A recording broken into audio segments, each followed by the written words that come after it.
You're so late. Would've gave you everything you wanted, but I guess time got away. Yeah. Looked at my phone and saw you Welcome to the calling. Unorthodox Podcast, hosting people doing cool shit. Today we have a talent manager, a clothing designer by the name of Malfyb. What's up? How you doing?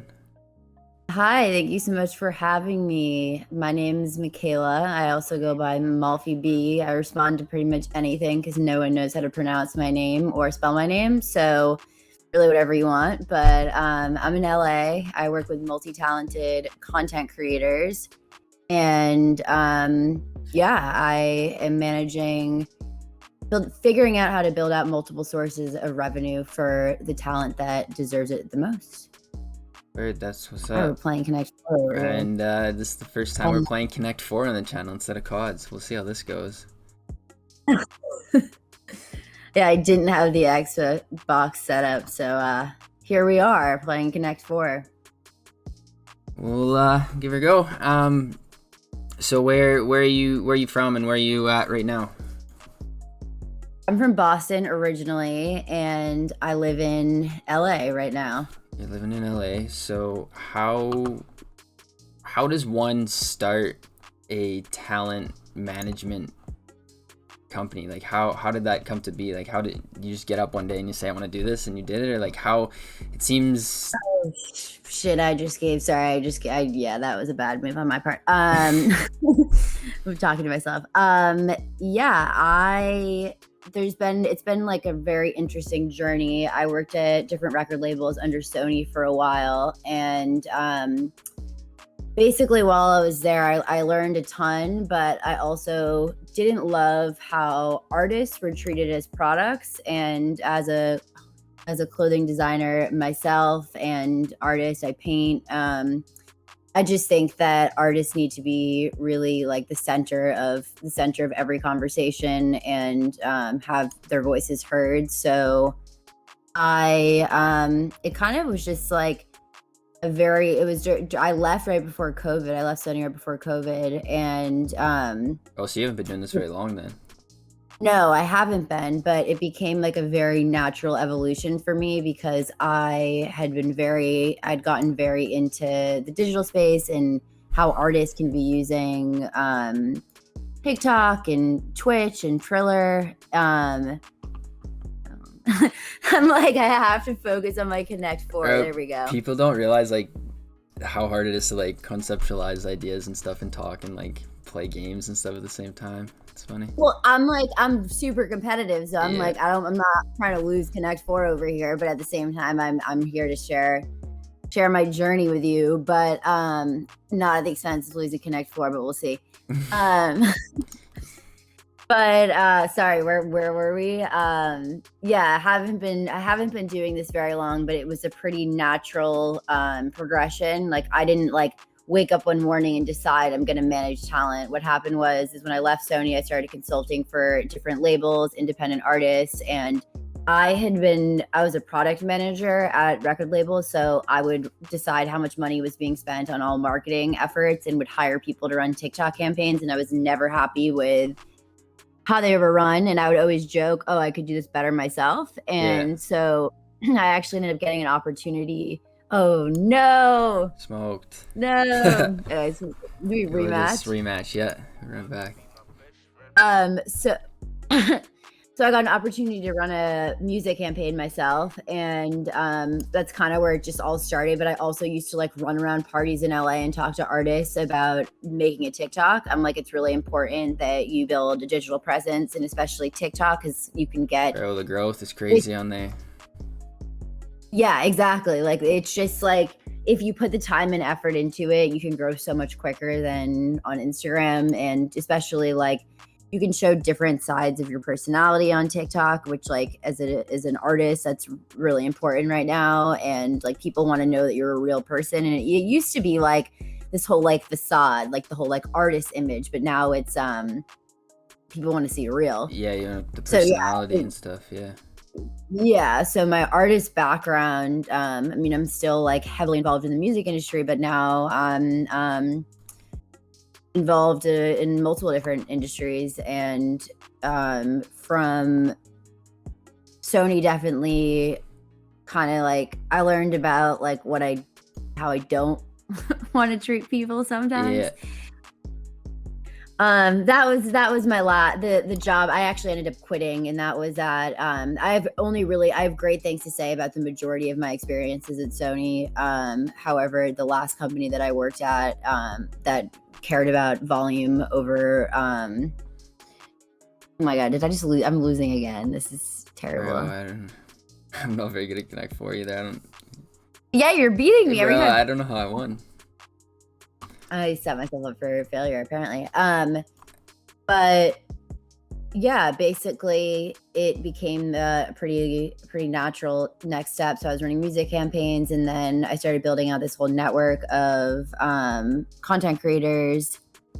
Oh, you missed your Did I? Oh, you were trying to block me over there. But I sorry, I'm like. So how did you get into like PR and like media for Sony? Was it like, was social media something you always wanted to get into, or did you go to school for it and then got onto Sony No, and then moved out of it? Absolutely not. Your college major does not matter at all. Facts. I was a film and media studies major, English and film and media studies major. I mean, I knew I wanted to do something in entertainment, but was I ever like working on digital platforms and social media? Like, is that what I want to do? No, like I didn't think that's what I wanted to do. But I mean, it's really so much more than that. And like, I don't like the word influencer, and I just think that it's like the modern day influencer is they have so much more going on for them. They're not just a pretty face. I mean, there are of course content creators that that's do what that. they focus on. We can just call them. We can call them influencers, but other than that, like there's people with real talent that use these platforms to make impactful content, and like those are the kind of people that I want to work with. But yeah, so I built out a network of different content creators that I would go to. I'd bring music campaigns to, and then from there it kind of evolved into doing brand campaigns, because brands have just started getting like very, very active on TikTok. And this was over the summer that I started moving into the brand space. And then the content creators that I was like really building good relationships with, I kind of would talk to them and get to know where they want to go from here and what's next. And Brian Sandin was the first content creator that I started managing, and we just made the jump into music, which has been incredible. And it's my turn. Shout out Brian. Yeah, shout out to Brian. And he's kind of the like prime example of how building your digital presence wait, I just lost building your digital presence that's the start of everything. Like building your digital presence, you can then kind of expand into anything else that you want to do. For sure. So how do you feel about like having a digital presence and moving into that as like a career choice and stuff? I saw on your website and stuff, your image is kind of standing up for creative people and stuff like that. So what's your opinion on, I guess, not having a cookie cutter 9-to-5 job and lifestyle of go to school, go to work, and die, if you want to put it that way? That's a little, but not doing the shit that you actually want to do, you know? Yeah, I mean, I definitely did do. I was in New York City. I was like working endlessly all the time, and definitely was like exhausting, and especially when I wasn't feeling connected to what I was doing. I mean, I knew I was close to what I was doing. I was like working with artists feels right. Like I know that's in just creatives. Like I know that's where I need to be, but not. I was never meant to have a boss. I was never meant to have someone telling me what I should be doing, and I don't do well with authority. And so I just don't think that I think that have the 9-to-5 thing. I think that's it's like to each his own on that. Like there are definitely certain people that are probably not cut out to be entrepreneurs. Like there's certain people that like being told what to do every day. I'm definitely not one of them. And if you're not one of them, I will say that I feel like Gen Z is like, it's a totally different game. And most Gen Z people, or I don't want to generalize, but I feel like most Gen Z people are realizing like I can build this whole business for myself, and like it's not really necessary to go work for someone. And especially like Gen Z is in power right now. Like every single business needs Gen Z. So like you guys are going to be, I mean, I'm 1994, so I'm like on Z, but I'm not Gen Z. So like I was just reading a report, and it's like by 2026, like Gen Z is like the consumer that everyone wants. I mean, if everyone already wants Gen Z right now, and they might not know it, they might not know that they need Gen Z, but of course everyone needs Gen Z. So you guys are in power, and it's like anytime, there's no reason to follow the prescribed path at this point. Like there's enough ways to get yourself out there and for free. You don't have to pay money to do any of it. That I think that any single person that doesn't want to have the traditional path can do so. Yeah, for sure. Like you said, yeah, some people just aren't bred for that. And it's like kids nowadays, like it's good to see that people are actually moving out of that, because people don't realize, like I think in the next 5-10 years, it's gonna, like you said, it's gonna be Gen Z is gonna be the market, and that's what's gonna be hot, because parents and like, oh shit, yes, I won. I wasn't paying attention. She had me on a rant, and I wasn't. I'm gonna say that's what it was. Beginner's luck. Actually, yeah. If you played this before, I don't know if it's beginner's luck, but we're gonna call it beginner's luck for your first 2 wins. Crazy. Okay, yeah, three. If you win 3 times, it's not beginner's luck. Right. Okay, so back to Gen Z. Yeah, like that's kind of like my platform and stance on this too, is just to give people a platform and creators and a movement too, because like you said, that's what's going to be hot, and that's what's going to be coming up, and people don't really see it as that yet, at least not the majority. And to show people that you can kind of get out of that 9-to-5 and stuff. 100%. And I would say something that like I struggle with is like when I'm working with brands and they think they know they think they know who their consumer is and how to hit them, but like what you really should do is let the content creators that actually like the brand, let them run wild and do whatever they want with it. Because if you try to control it, then it's just going to be inorganic, and it's not going to like, okay, cool, you'll get the views and everything, but is it really like the it's engagement might not be there entirely too, if it's not quite as, like you said, people are looking for authentic and personality these days, and if that's not there and the brand wants to tailor it to whatever they want, that authenticness might not come out in the post or whatever they're promoting or however they're doing it. Definitely. And I think that that's kind of the struggle right now is getting brands to trust that content creators, they know best what they should be doing. And it just like every single time, like I just have so many examples of when you let people do what they want creatively, then that's when you have the most success, and that's when it's organic and it's authentic and actually probably driving sales. So that's what the brand wants. That's the purpose of putting marketing dollars into a campaign, is to convert it to sales. But when it's like super contrived and forced, it's not doing what it needs to do. Right. So let's go back to a little bit, because we breezed over it a bit.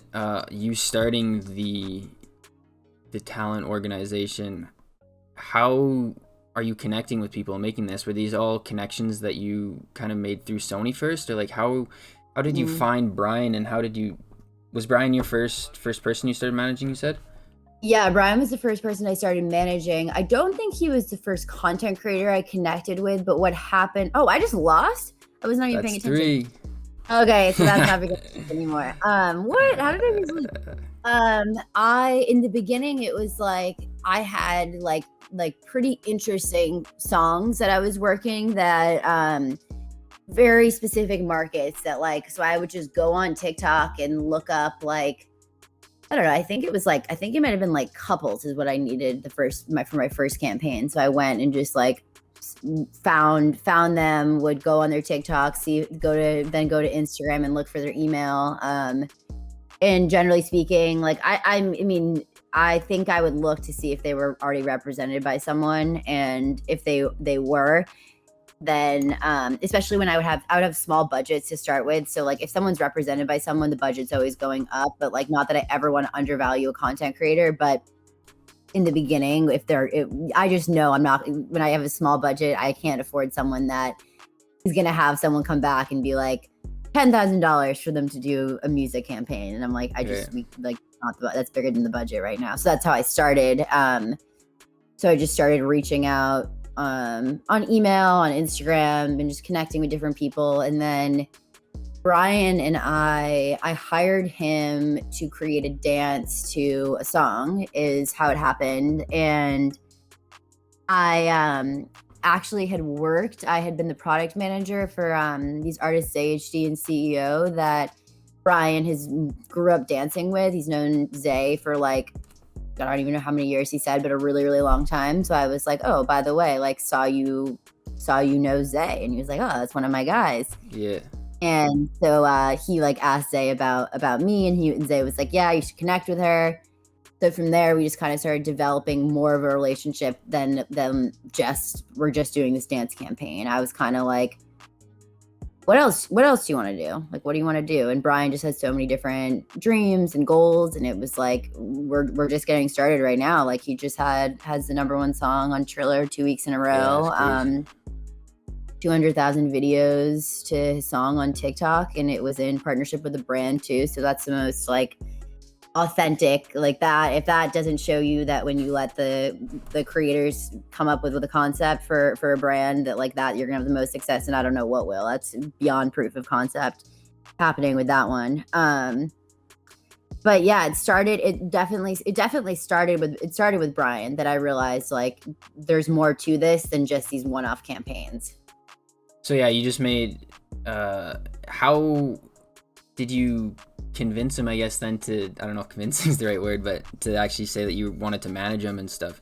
Because you connected with him to make the song, and that's how you made your relationship and stuff. But how No, the song came way later. Oh, later, right? Yeah, I think we connected in July. We did that campaign, and then like slowly but surely, I was bringing him other campaigns, and so we just started talking more and more. And then he came out to LA, and we went to. I brought him and his friends Cam and Nino. We went to the Triller house, and I think that like that's kind of what started taking our professional relationship to the next level. Was like so like Triller like named him a Triller star, and like Triller really believes in him. So it was like just having like kind of starting to build out a team around us of like people that like, are in line with like getting Brian to the next level, and of every possible area that he wants to succeed in, which he wants to act, and like there's just like pretty much nothing that you can't do. Yeah, facts. I don't know, which one am I gonna do right now? That was probably not a good move, whatever I just did over there.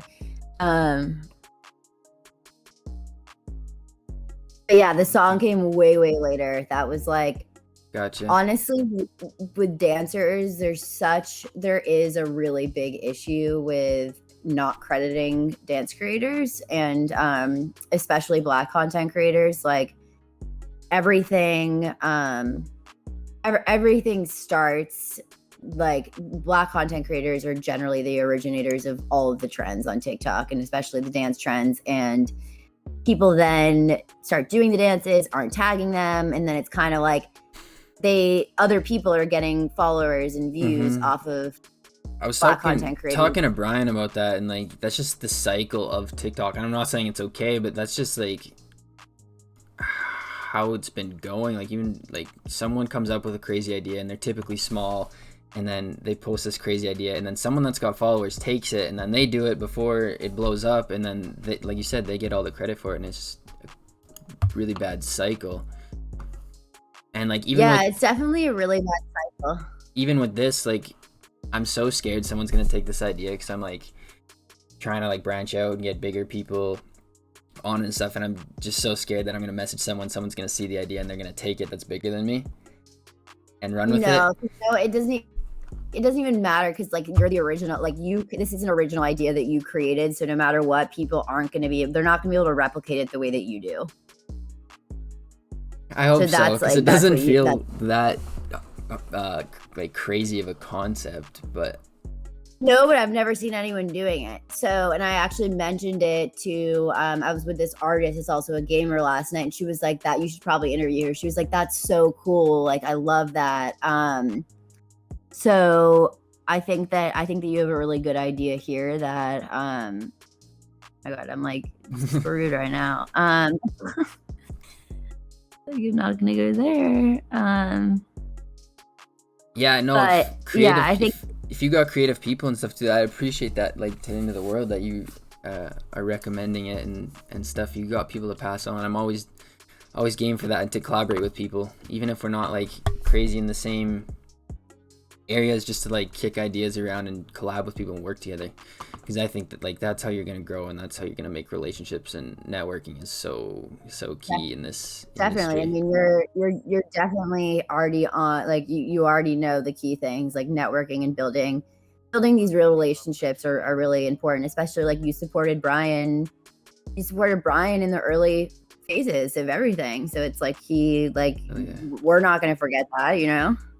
Oh yeah, no, and that's the thing is like people like I said, you got to be out here to grow with people and connect, and like I think I kind of took a back door route to how this all works, because I kind of figured out most people just start creating and they don't understand how like everything interconnects and like how to grow and stuff, and I kind of took the other way and figured it all out first. I was posting like long ago like other types of content and stuff, but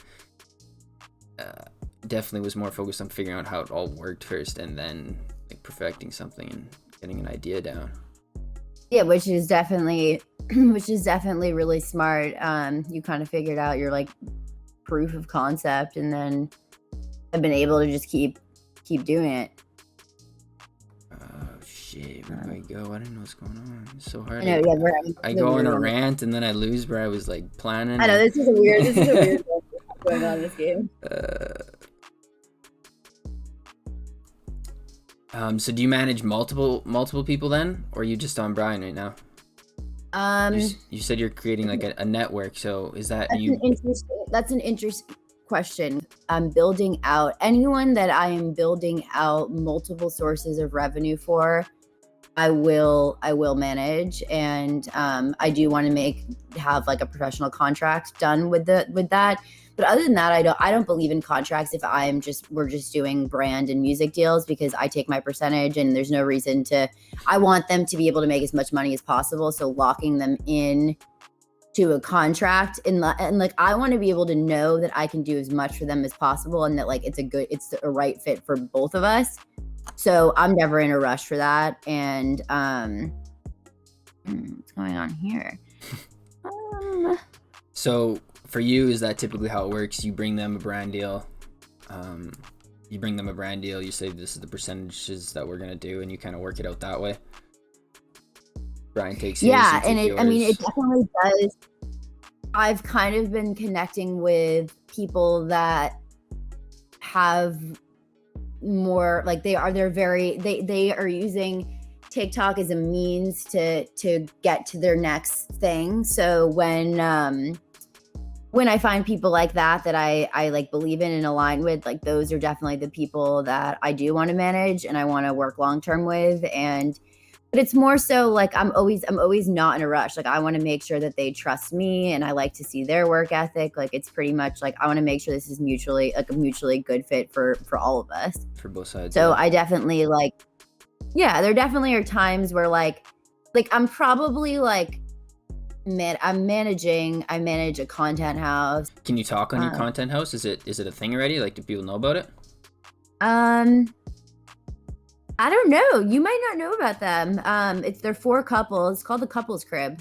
They're really awesome. They live in Vegas right now. So it's 4 couples that I think they all connected through TikTok. There's like a whole couples world on TikTok. So they like were fans of each other's content. Just all connected and we're like, let's move in. Let's live in a house together. So they make content as they all have like their individual couples pages, and then there's a couples house page called Couples Crib. So they're like constantly creating, and they're still like pretty new, like probably that's cool, less than 2 months. So I had connected with one of them for a music campaign, and then I'd followed them on Instagram, and I was like, oh, you guys are starting a house? This is sick. Let's talk. Yeah. I had dabbled with a house previously, but this is the first time I was in like very, very early with them. So I am actually working on a reality series surrounding Crazy. them. That's congrats to that. That's cool. Yeah. So until that's fully locked in, I think the contracts, especially when you're working with 17 through 24-year-olds, it's like I have had some poor experiences with contracts. I know a lot of people have had bad experiences with contracts, so I don't want to scare anybody, and I don't want to bind everyone into something you don't want to be in. For sure. At the same time, you obviously need to protect yourself and your business. So I'm more so just about timing and like when it feels right and when the relationship is taking that next step, it's time to, I guess it's like marriage in a way. I just lost. It's like that. Yeah. I'm putting a ring on my relationship, with my content creators. Yeah. So how do you, I guess since you only got a couple people under your belt, how do you scout out more people and like that you want to manage? You want to keep it small, or like when you plan to grow it, how are you finding people? Are you just looking at their work ethic and their content that they're putting out, or are people coming to you, or like how are you, like, how do you find people? It's definitely a mix of both. Like I think that like now that I've kind of like established my business model more so, and like don't get me wrong, I have a lot of people under my belt. Like there's like, I may not be managing every single one of them, but they still come to me. I don't mind having conversations with them about other things that they're working on, and just like if they want like someone to just like bounce ideas off of, like I'm always open to that. But yeah, either people, like most recently a friend of a friend met someone and was like, you guys need to connect. So it's like people are starting to, actually it's happened a bunch recently that people are sending people my way. Right. But I definitely want to keep it in terms of like managing people. I don't want to take on, I want to be able to give the proper time and attention to every single person that I'm managing. So I'm going to keep it tight knit in terms of that. But the concept of my company is it's a talent network. So like any single brand could come to me and be like, hey, I need 6 people in Mississippi that are fans of like, like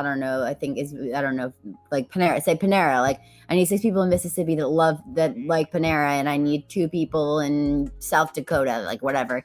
So I can just, I always am finding new people for when I have specific asks, or but I have like just like a pretty big roster. And I've also connected with a lot of people that it's generally like there's a lot of individuals that are doing kind of similar things to me that have built out their talent network. So we often will combine resources, and I'll be like, I'm going to pitch your people for this, and you can pitch my people for this. So then we're collaborating often.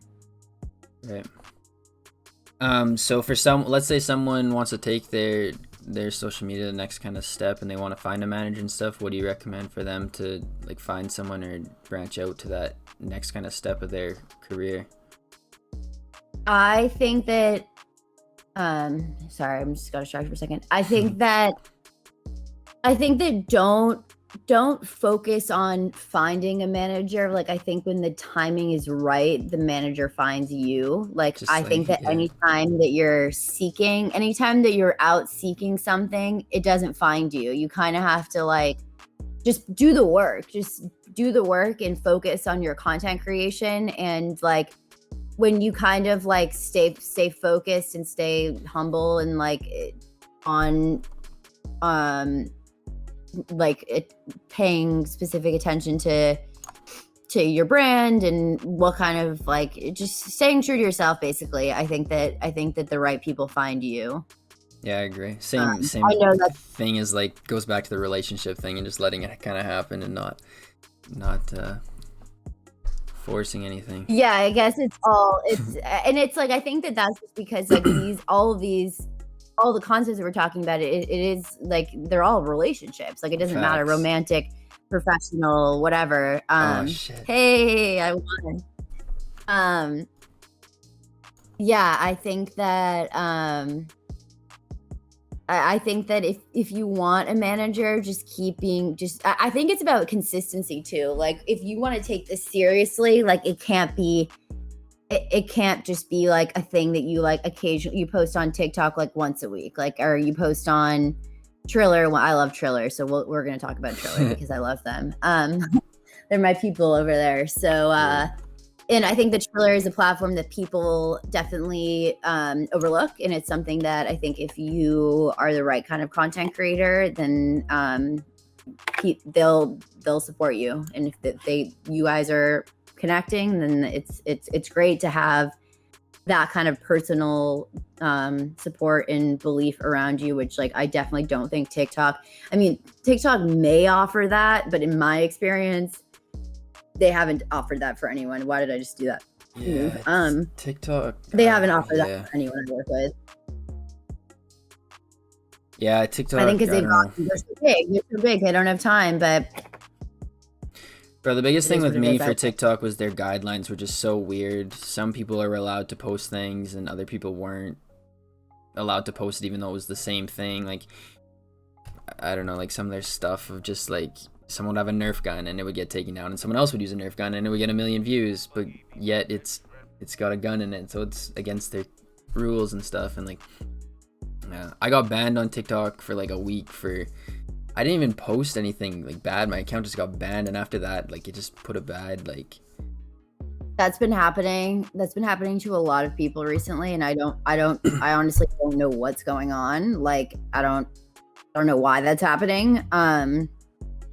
Like I've had people that have like full on had their accounts deleted. Like, so we did a Just Water challenge for Brian and Tisa's song, and the winner of it, his name's Jax, and literally the day, but it's Triller. It was with Triller, but he posted on Triller and TikTok. But the day that we were getting ready to announce it, Brian calls me and was like, Jax's TikTok just got deleted, and I'm like, what? Like what? Yeah. What did Jax possibly do to be getting his TikTok deleted? Like he puts nothing but very positive, like his content's like super positive and stuff. Yeah, like there's I'm like, I don't think he's doing anything other than spreading positivity. So I don't know what's up over there. But I mean, I think that they do an amazing job at what they do for the most part. Like I think that they're just focused on big initiatives is what they really pay attention to. Like they just did Justin Bieber's Valentine's Day show, which like did incredible and like broke all these records, and it was that's incredible, and I love seeing that. So shout out to them for that. But the individual attention is not. That's what I found. There. It wasn't. They more focused on their bigger creators and stuff, and like the down the ladder, it wasn't as mutual, if you want to put it that way. Let's get into your clothing a little bit before we wrap up. What was your initial start behind that? How'd you get into making clothing? So it all started, I've always loved hip hop. It started in my high school art class. I was drawing drawing rappers. I drew Wiz Khalifa and Snoop Dogg, and Snoop Dogg ended up in this art show, and my art teacher was like, this is really special, like you need to save this and like save this drawing forever and like show it to your kids, like this is great. So he called him Snoop Doggy. And then from there, when I was living in New York, every Sunday I would try to just leave my phone at home and walk and explore the city. And I wandered into this store called Community 54, and it was like super cool streetwear. And they had this like whole area in the back that they would do rap battles in. And Cool. so I like just kind of connected with them for a while. And hold on, let me see where I'm going. Nope, that would be me losing. So I noticed that they didn't have any crew neck sweatshirts, and I generally like, I'm actually wearing a hoodie right now, but I like crew neck sweatshirts because hoodies sometimes choke me. And I have really bad anxiety, so hoodies can like choke my neck. So I was like, hey, like why don't you guys have crew necks? And then it just like kind of became like, I'm gonna put, somehow that evolved into, let me start putting my drawings of rappers into Etch-a-Sketches, and it's going to be called Etch Me a Rapper. And it started like, it was like, definitely, I was not intending to start a clothing brand. I just like printed a drawing of J. Cole in an oh, I didn't even know I just won. I printed a sweatshirt of J. Cole in an Etch-a-Sketch and just started wearing it around, and people were like, that's so cool, what is that, like who made that? And then and I was working at a record label at the time too, so people there were like, this is really cool. And so I posted it on Instagram, and then I started getting requests for other rappers. Like people would be DMing me saying they want this person, they want that person, like we want Quavo. I remember I got a Quavo request. And then I started getting people that like weren't even friends of friends, and I was like, what's going on? I'm like, this is kind of cool, like I guess something's happening here. Yeah. And then one morning I woke up to a DM from a random person being like, your website's down. And I was like, oh god, what happened? And it was copyright infringement issues, and I was actually working for lawyers at the time. And because I was using the artist image, which like, even though I was like technically recreating it, like a really big artist, you can't get away with that. Or I also was using Etch-a-Sketch. So I had to like try to like shift it. And I actually ended up just finding another website that you could check saying like, I give my legal, like if anything happens, like they're not liable. So I found like another supplier that I was like, fuck it, if this happens, and like, it's on me. I have once gotten advice. I cannot say where it came from, but I once got advice saying if you're getting sued for your art, then congratulations, you've made it, because someone cares enough to be suing you for it. So you're doing something right if someone notices. However, I wasn't really wanting to get sued. So I mean, I continued it for a bit. Then I shifted into painting. I was painting custom jackets for artists, and the first artist I did it for was Sylvan Lueke, he's amazing. He actually just released a project Thursday night. And from there, it just became like making these like super personal, super custom. That it was like mainly denim jackets, and I would paint them, and it would be based on like the projects that like their new music that was coming out. And from there, I connected with so many different people too. And just throughout my clothing brand, I always connected with so many cool creative people that I wouldn't be connecting with in my day job. So I really do think about it. It's like quitting your day job isn't. I just lost. I didn't even see it. It was sitting there for like 3 rounds, I think. Oh my god, I just completely didn't see that. Quitting your day job can be like a process. Like I don't think that it's like, I think that like if you have bigger dreams in your 9 to 5, then like you can always start building things on the side, and you'll know you really should be working on like as many things on the side as possible. And like most of the things that, if you really want to be an entrepreneur, the things that you learn in your day job probably aren't going to be it. It's like you learn by just like doing. Yeah, for sure. But then I guess my clothing brand evolved. Like I've had like so many different like evolutions with it, and then it became upcycling different pieces. So I would go to different like thrift stores and markets, and those are really cool. I was looking at those. Thank you. Yeah. Really So then cool. I was just like cutting and combining different stuff, and I definitely think that that's been kind of like the more popular stuff because it's all one of one. I mean, nothing's more popular than another, but like I personally enjoy making those more than I don't paint jackets anymore at all. I paint canvases, but yeah, so then I still make clothes a lot. I have been doing like, this is something that I got copyright protected. It's like overlapping smiley faces is I did it on a wall. And then I've started doing it on like canvases and clothes, and it's been like people have been kind of going crazy for it, which is cool. Yeah, those are cool too. I was looking at all your pieces. Cool. Fashion, like, or this like industry and how like fashion and like all this like interconnects and stuff. I love fashion and stuff too. And I don't know, I just find it so cool how it all connects and like it all blends together. Everything is super, super connected. So it's like, I would say it's like, and you can never really say like which came first or like which impacts which, like it's like a continuous, like it's like a circle of like music, fashion, art, gaming, facts. sports. Even sports are in there. Content creation, like it's all interwoven. They're all like you said, they're all connected and stuff. Like you look at FaZe Clan, they're all gaming and stuff, but they're like very interconnected with like the music culture. They got like Yachty behind a lot of their stuff, and they're really big into fashion and stuff too. Yeah, they got, bro, shout out FaZe. That's like a dream. If I get someone from FaZe on here, that'd be crazy. I'm sure you can do it. Do it. Bruh. Have you tried reaching out? Just keep reaching out to people. Not yet, because like to go back to like, I'm just scared that someone that also does gaming, like kind of what I mentioned before, that they're gonna take the idea and run with it. But we'll see. I'm slowly starting to branch out more and more. I'm also trying not to bite off too much that I can chew. Like, you don't want to. I think just like, but I think that's a good goal to have though. Like that would be cool. Yeah. Oh, it's my turn. Crazy. Yeah, you can pace yourself to that when you're ready.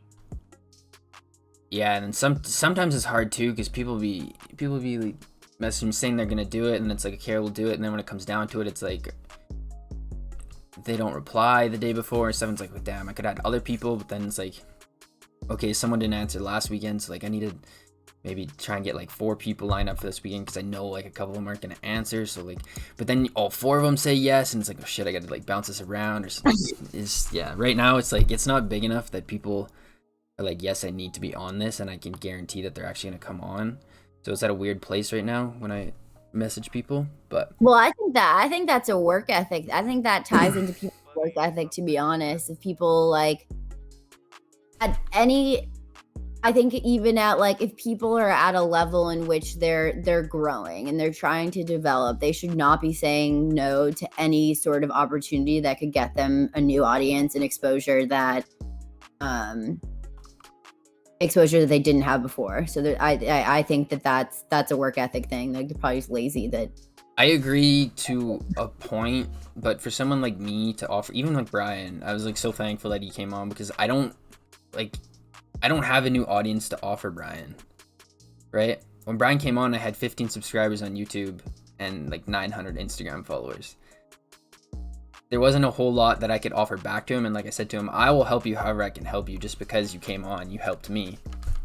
But in that instance, I don't. You're almost like modern, like you're a modern press outlet, which like press for people is really important. Like in a different way. Like it used to be blogs. It used to be like getting a write up in whatever. Fader or whatever, getting a write up there, but that doesn't, it still exists, but I think especially for content creators, like there isn't something like that for content creators. So getting any sort of like it means that like they're like, it should be flattering, like you're important enough that someone wants to talk to you about what you're doing. For sure. No, like that's what I'm saying. Like lots of these, like Brian came on, Cam came on, like every single person that I've interviewed, they've given me something that like kept me going, and like like you said, it was flattering or inspiring to like that they mess with it, and they're quite a bit bigger and they still rock with it. But yeah. Yeah, I think that you're doing something that there's like it's a much needed thing that people aren't doing yet, and I'm definitely interested to see how the world of press continues to shift. And it's like content creators and music, like it's so like content creators are becoming artists and are artists, so it's so interwoven these days. Yeah, for sure. And there's definitely it's my turn. There's definitely a gap for getting people, especially like people that are on the rise too. Like there's people that are on the rise that like need people to acknowledge that, and I think it mutually like encourages you talking to them as well as much as it encourages them. I just lost and wasn't even aware. Yeah, no, for sure. Well, we've been going for a while, so I think we'll wrap it up. I got a couple rapid fire questions. They're just like fun little questions. Just answer them as quick as you can off the top of your head. And yeah. So we'll start off with, is hot dog a sandwich? Yes or no? No. No. Favorite superhero?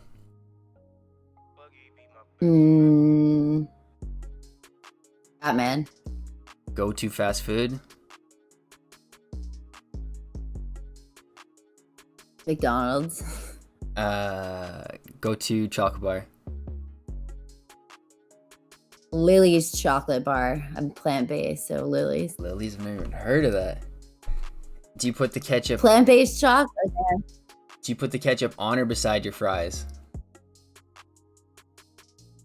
Oh. I think I try to do beside, and then they kind of like gets on it too. All right, that's civil. Celebrity crush?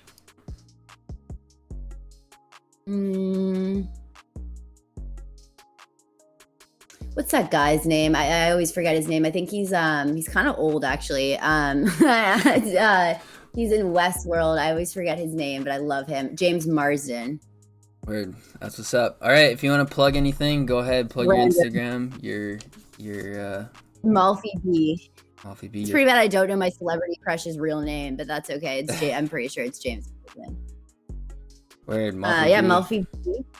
Yeah, you can find everything there. Word, go check out. You want to send me your TikToks? Send me your TikToks. Word, that's what's up. Thanks for watching, everybody. Peace. Thank you. To you, put your love in my hands. Maybe you know I won't do you like that. Yeah, no, I'm busy sometimes, and you still on my mind. I'm just trying to go run with them bands. Girl, you know that I'll do what I can. My pockets full on the man. Got this Louis belt stuck in my pants. Yeah.